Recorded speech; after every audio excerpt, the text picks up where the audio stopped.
I think अभी तक आपको logical expressions, variables and constants के बारे में अच्छे से पता लग गया होगा। अगर फिर भी कोई डाउट है तो आप एक बार बुक से भी रीडिंग ले सकते हो, तो आपको अच्छे से क्लियर हो जाएगा। अब हमें इन लॉजिकल एक्सप्रेशंस, कॉन्स्टेंट्स या फिर वेरिएबल्स का यूज़ कैसे करना है प्रोग्राम्स के अंदर, अब हम वो सीख लेते हैं कुछ एग्जाम्पल प्रोग्राम्स की हेल्प से।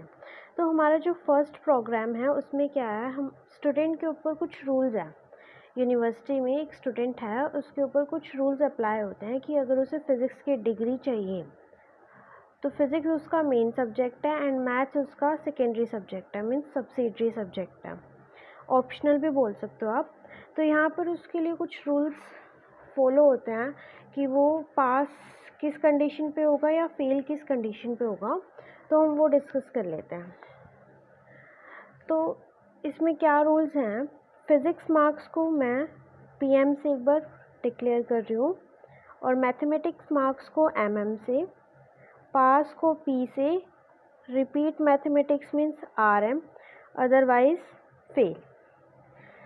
तब तो जो बुक में हमें स्टेटमेंट गिवन है उसके अकॉर्डिंग क्या है कि अगर फिज़िक्स में marks greater than equal to 50 हो और मैथ्स में मार्क्स हमारे ग्रेटर देन इक्वल टू 40 हो तो वो पास है।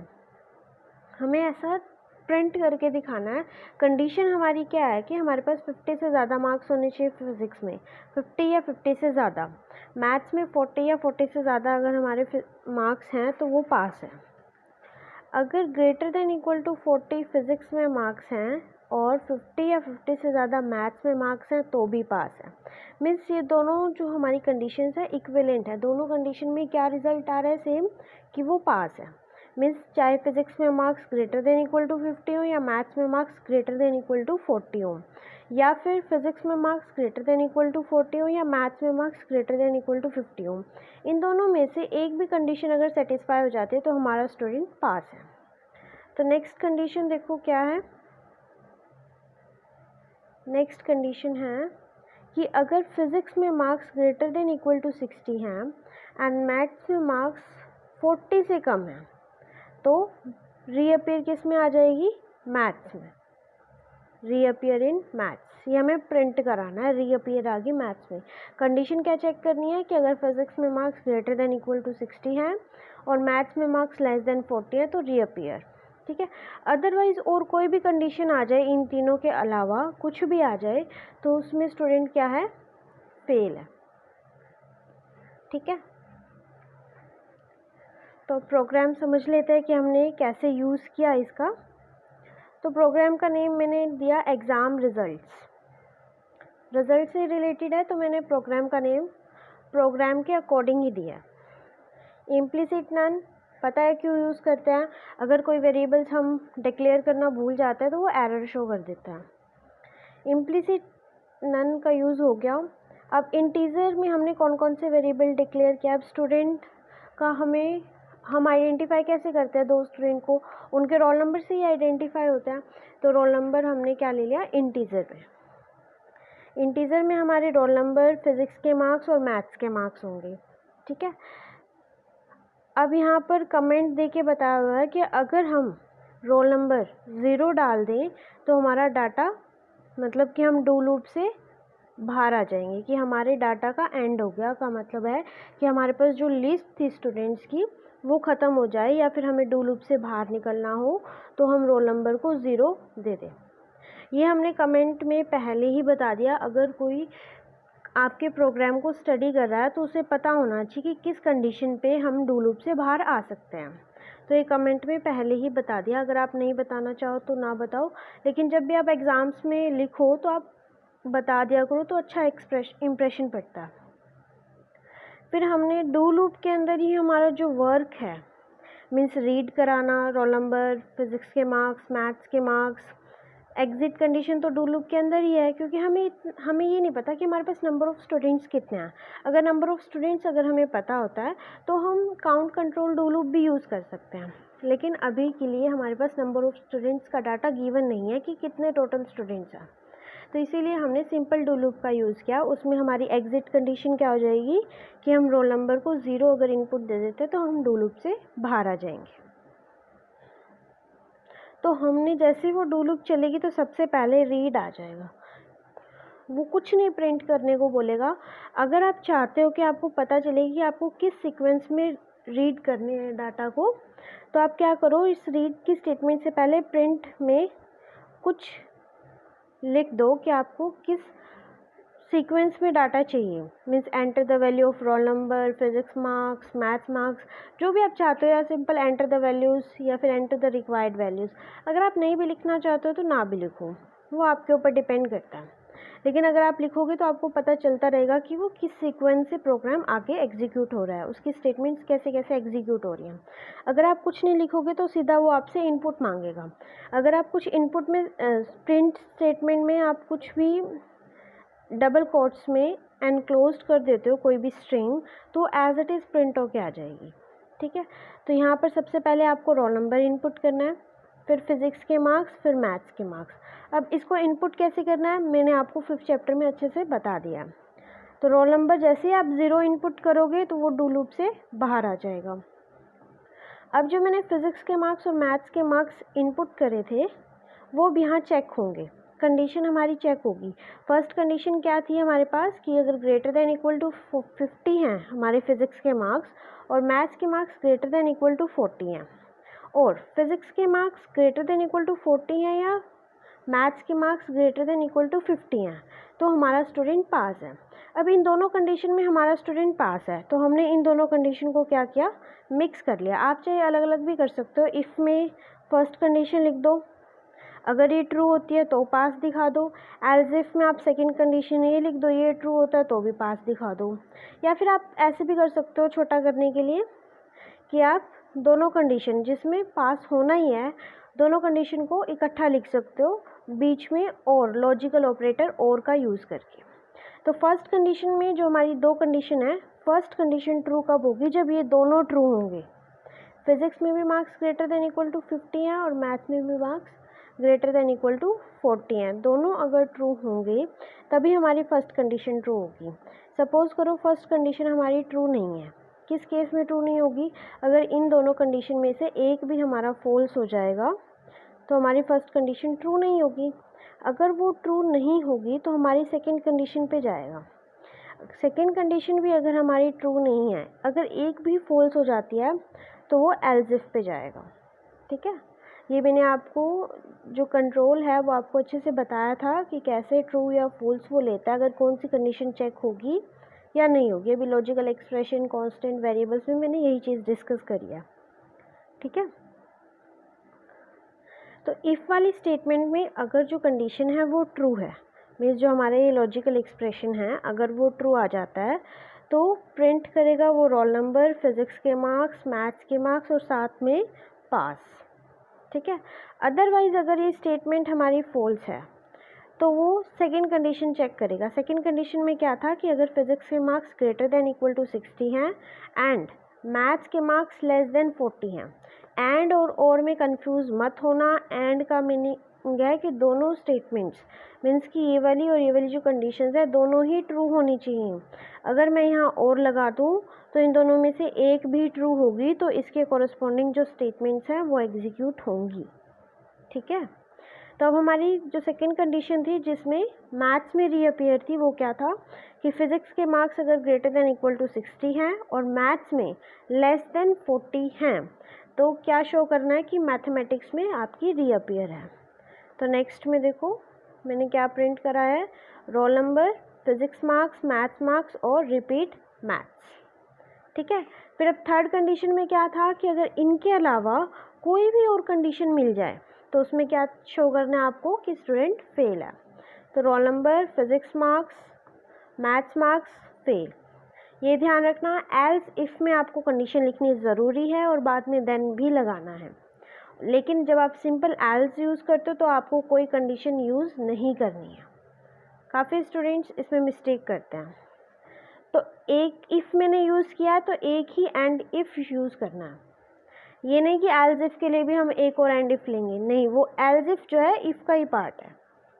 ठीक है, तो यहाँ पर मैंने एक इफ का यूज़ किया तो एक ही एंड इफ होगा इफ को एंड करने के लिए। फिर मैंने डू लूप का यूज़ किया था तो उसका एंड कर दिया। फिर प्रिंट एंड ऑफ प्रोसेसिंग। ये आप चाहे लिखो ना लिखो कोई फ़र्क नहीं पड़ता। क्या होगा, जब आपका डू लूप से आप बाहर आओगे तो ये एज इट इज़ प्रिंट होके आ जाएगा एंड ऑफ प्रोसेसिंग। ठीक है, तो एंड प्रोग्राम एग्ज़ाम रिजल्ट्स। तो नेक्स्ट एग्जाम्पल है हमारे पास। इस एग्जाम्पल्स में अगर हम लॉजिकल वेरिएबल यूज़ करते हैं, अभी हमने एक्सप्रेशन यूज़ किया था प्रीवियस एग्जाम्पल में, उससे आपको अच्छे से क्लियर हो जाएगा कि लॉजिकल एक्सप्रेशन हम किस टाइप से यूज़ करते हैं। अब इस एग्जाम्पल में हम लॉजिकल वेरिएबल्स कैसे डिक्लेयर करते हैं, उनका यूज़ कैसे करते हैं, अगर हम उन्हें इनपुट की फॉर्म में लेते हैं तो कैसे हम इनपुट देंगे। ठीक है, तो इस एग्जाम्पल में क्या है, एक कंपनी है, हमारे पास तो नहीं है, वैसे ये एक कंपनी है, उसके 3 शेयर होल्डर्स हैं, मीन्स 3 जने मिलके उस कंपनी को चला रहे हैं। तो 3 जनों के नाम जो आपकी बुक में गिवन है वो ये हैं, अग्रवाल, भाटिया, चमनलाल।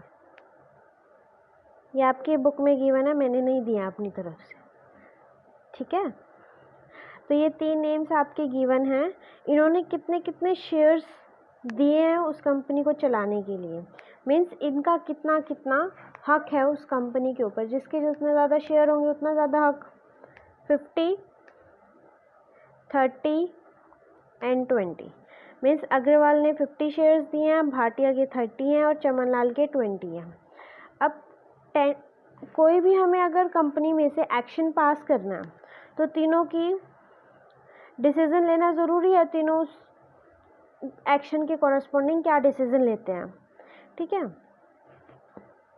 तो इसमें हमारे पास कंडीशन क्या है कि वो जो हम एक्शन हम ले रहे हैं कंपनी के थ्रू, या कुछ भी हम काम करवा रहे हैं कंपनी से, तो वो काम कंप्लीट हो जाए कंपनी से, कंपनी की हेल्प से वो काम कंप्लीट हो जाए। तो उस काम की कंप्लीट होने की कंडीशन क्या है कि जो टोटल शेयर्स हैं उनका 2/3 पार्ट, अगर उनका 2/3 पार्ट भी हमें सपोर्ट मिल जाए उस काम के ऊपर, मीन्स जो शेयर होल्डर्स हैं ना 3, अग्रवाल, भाटिया एंड चमनलाल, उनके अगर हमें 2/3 ऑफ टोटल शेयर्स का भी सपोर्ट मिल जाए तो भी हमारा वो काम हो जाएगा। Means 2/3 of total shares means Agarwal के 50 शेयर्स थे और भाटिया के 30 थे और चमनलाल के 20 थे। तो टोटल शेयर करेंगे तो कितने आ गए हमारे पास, 100। इसका 2/3 पार्ट करेंगे तो 66 पॉइंट समथिंग कुछ आएगा। ठीक है, तो अब हमें 66 से ज़्यादा शेयर चाहिए टोटल में। तो अब आप देखो कि अगर अग्रवाल और भाटिया ने हाँ बोल दिया उसके लिए, मीन्स सपोर्ट दे दिया, तो हमारा काम हो जाएगा। अगर अग्रवाल और चमनलाल ने सपोर्ट दे दिया तो भी काम हो जाएगा। लेकिन अगर भाटिया और चमनलाल ने सपोर्ट दिया तो काम नहीं होगा, क्योंकि उनके total shares 2/3 of total shares को एक्सीड नहीं करते। तो मीन्स हमारा काम कौन कौन निकलवा सकता है, अग्रवाल, भाटिया या फिर अग्रवाल एंड चमनलाल। मीन्स अग्रवाल तो इम्पोर्टेंट है ही है, उसका तो होना ही चाहिए। अब भाटिया और चमनलाल में से कोई भी मान जाए ना तो आपका काम बन जाएगा। ठीक है, तो देखो इसको हम लिखेंगे किस तरीके से। तो प्रोग्राम का नाम हमने वोटिंग ही दे दिया, क्योंकि हम वोट ही कर रहे हैं, एक तरीके से सपोर्ट ही ले रहे हैं कि जिसका सपोर्ट ज़्यादा होगा उस हिसाब से देखेंगे कि काम हमारा पूरा होगा या नहीं। सपोर्ट के ऊपर डिपेंड करता है ना। तो इम्प्लिसिट नन। अब लॉजिकल में हमने 4 वेरिएबल्स लिए हैं। 3 वेरिएबल्स तो जो कंपनी के 3 शेयर होल्डर्स हैं उनके कॉरस्पॉन्डिंग है। देखो AGA means Agarwal, vote means voting, Agarwal की जो वोटिंग है मीन्स वो सपोर्ट कर रहा है या नहीं कर रहा। वोटिंग में तो यही होता है ना कि वो सपोर्ट कर रहा है या नहीं कर रहा है। तो लॉजिकल कांस्टेंट अपन ने पढ़ा था ना, ट्रू या फॉल्स, कुछ भी हो सकता है। और लॉजिकल वेरिएबल में क्या होता है, सिर्फ 2 वैल्यूड क्वांटिटी होती है, मीन्स 2 ही वैल्यू आ सकते हैं, या तो वो एक बार में ट्रू होगा या फिर वो फॉल्स होगा। ऐसे भाटिया के लिए BHA वोटिंग, आप कोई भी वेरिएबल्स ले सकते हो अपनी चॉइस के अकॉर्डिंग। ठीक है, और ये चमनलाल के लिए CHA VOT। फिर हमने मेज़र लिया कि जो भी हम वोटिंग वगैरह करेंगे उसका जो रिज़ल्ट आएगा, अगर वो ट्रू होगा तो हम प्रिंट करा देंगे कि हमारा जो एक्शन है वो पास हो चुका है कंपनी की तरफ से, अदरवाइज़ वो पास नहीं हुआ है। ठीक है, अब कंपनी में तो बहुत सारे एक्शंस होते हैं, कुछ भी पास कराना होता है, तो हर उन सबको हम आइडेंटिफाई कैसे करते हैं, तो उस सबको आइडेंटिफाई करने के लिए हमने एक सीरियल नेम का वेरिएबल लिया, इंटीजर वेरिएबल। हम कुछ भी सीरियल पुट करा देंगे तो उसके कॉरस्पॉन्डिंग जो हमारा एक्शन होगा उसके बारे में हम डिस्कस करने वाले हैं। आप कुछ भी पुट करा देना, कौन देखने जाता है उस कंपनी के बारे में, ठीक है। ये सिर्फ अंडरस्टैंडिंग के लिए है। तो हमने डू लूप का यूज़ किया। हमने काउंट कंट्रोल डू लूप का यूज़ इसलिए नहीं किया क्योंकि हमारे पास जो एक्शंस की लिस्ट है या जो भी हमने काम करवाना है, हमें नहीं पता टोटल कितने काम के लिए सपोर्ट चाहिए इनको, मतलब हमारे पास टोटल कितने एक्शंस हैं जिनके लिए इनकी वोटिंग चाहिए। तो हमने सिंपल डू लूप का यूज़ किया, तो उसके लिए हम एक एग्जिट कंडीशन का यूज़ करेंगे। अगर हमने सीरियल को 0 इनपुट दे दी, सीरियल के ऊपर तो ऐसा कोई कंडीशन नहीं है ना कि सिर्फ पॉजिटिव वैल्यूज़ हमें इनपुट देनी है या नेगेटिव वैल्यूज़ भी इनपुट देनी है। इंटीजर में तो 0 पॉजिटिव नेगेटिव सब इंक्लूड होता है। तो हमने एक कंडीशन दे दी कि अगर हम 0 इनपुट कर देंगे तो डू लूप से हम बाहर आ जाएंगे, ठीक है। तो हमने क्या किया, सीरियल और इन तीनों की वोटिंग रीड करवा ली, मीन्स हमने इनपुट दी। सीरियल आप कुछ भी दे दो, 0 के अलावा 0 दोगे तो वैसे ही वो लूप से बाहर आ जाने वाला है, ठीक है। तो अब आप ये कैसे इनपुट दोगे, क्योंकि इसके अंदर तो सिर्फ ट्रू या फॉल्स ही जा सकते हैं। तो ध्यान से देखो, या तो आप ट्रू देना है तो टी पुट करोगे, अगर फॉल्स देना है तो एफ टाइप करोगे, ठीक है। इसके अलावा कुछ भी मत करना, अदरवाइज एरर आ जाएगा, क्योंकि ये एक लॉजिकल वेरिएबल है। ट्रू एंड फॉल्स के अलावा कुछ भी नहीं लेते हैं, ठीक है। तो ये जो हमने सीरियल और इन तीनों लॉजिकल वेरिएबल्स में जो भी वैल्यू पुट कराई थी वो हमने प्रिंट करवा ली कि उसने क्या क्या इनपुट किया है। इसे बोलते हैं इको चेक ऑफ इनपुट। ये मैंने डिस्कस किया है आई थिंक शायद फर्स्ट लेक्चर में, इको चेक ऑफ इनपुट, ठीक है। तो अब देखो हमारे लिए क्या इम्पोर्टेंट था कि अग्रवाल की वोटिंग इम्पोर्टेंट थी, वो तो कंपल्सरी है ही। तो सेकंड केस में क्या था कि जो भाटिया है ना, हाँ, भाटिया और चमनलाल में से कोई भी एक अगर हमें वोट दे देता है तो हमारा काम हो जाएगा। अग्रवाल की वोटिंग तो कंपलसरी है ही है, भाटिया या चमनलाल में से कोई एक दे दे तो काम बन जाएगा।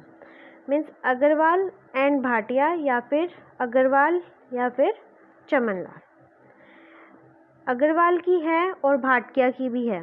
सपोज करो अग्रवाल और भाटिया ने तो वोट दे दिया लेकिन चमनलाल ने मना कर दिया, तो इन दोनों के टोटल शेयर हमारे 2/3 ऑफ टोटल शेयर से एक्सीड करते हैं, तो हमारे मेज़र में क्या हो जाएगा, ट्रू हो जाएगा। मीन्स मेज़र हमारा लॉजिकल वेरिएबल है, इसमें ट्रू या फॉल्स आएंगे। अब मेज़र में ट्रू कब होगा, जब अग्रवाल तो देना ही देना है उसने ट्रू, और अगर भाटिया या चमनलाल में से एक भी सपोर्ट करता है तो हमारा जो मेज़र है लॉजिकल वेरिएबल उसमें ट्रू आ जाएगा। और अगर ये ट्रू होता है, मेज़र में अगर ट्रू आ जाए तो फिर हम क्या प्रिंट करा देंगे, वो उसके कॉरस्पॉन्डिंग, उस एक्शन के कॉरस्पॉन्डिंग जो भी हमें एक्शन पास कराना है उसके कॉरस्पॉन्डिंग जो सीरियल नंबर है, और हम क्या प्रिंट करा देंगे कि मेज़र हमारा पास हो गया। अदरवाइज़ हमारा मेज़र फेल है, मीन्स सपोर्ट हमें नहीं मिला, 2/3 ऑफ टोटल शेयर से एक्सीड नहीं हुआ जो भी हमें सपोर्ट मिलना चाहिए था। फिर हमने इफ़ स्टार्ट किया था तो एंड इफ़, डू स्टार्ट किया था एंड डू, और फिर वहीं से एंड ऑफ प्रोसेसिंग प्रिंट कराना चाहो नहीं कराना चाहो आपकी मर्जी है, ठीक है। एंड प्रोग्राम वोटिंग, तो एक बार देख लो इनपुट हम कैसे देंगे। सपोज़ करो कि हमारा सीरियल नंबर है 1 2 3, ठीक है। आप कोमा यूज़ नहीं करना चाहते तो आप स्पेस दे सकते हो, या आप इसी लाइन में नहीं लिखना चाहते तो आप एंटर प्रेस करके नेक्स्ट लाइन में भी इनपुट दे सकते हो। ये सब मैंने आपको 5th चैप्टर में अच्छे से क्लियर कर दिया, तो मैं कोमा का यूज़ कर रही हूँ यहाँ पर। तो यहाँ पर अगर मुझे फॉल्स देना है तो एफ कोमा, अगर ट्रू देना है ट्रू, मीन्स ये अग्रवाल की वोटिंग है और ये भाटिया की और ये चमनलाल की, आप इस टाइप से दे सकते हो, ठीक है। या फिर इस तरीके से भी दे सकते हो कि 123 हमारा सीरियल नंबर, फिर स्पेस अग्रवाल की, भाटिया की या फिर चमनलाल की। तो फिर आप दूसरे तरीके से भी कैसे दे सकते हो, हर लाइन में आप अलग अलग इनपुट दे सकते हो। ठीक है, तो ये थे आपके प्रोग्राम्स जिससे आपको अच्छे से क्लियर हो जाएगा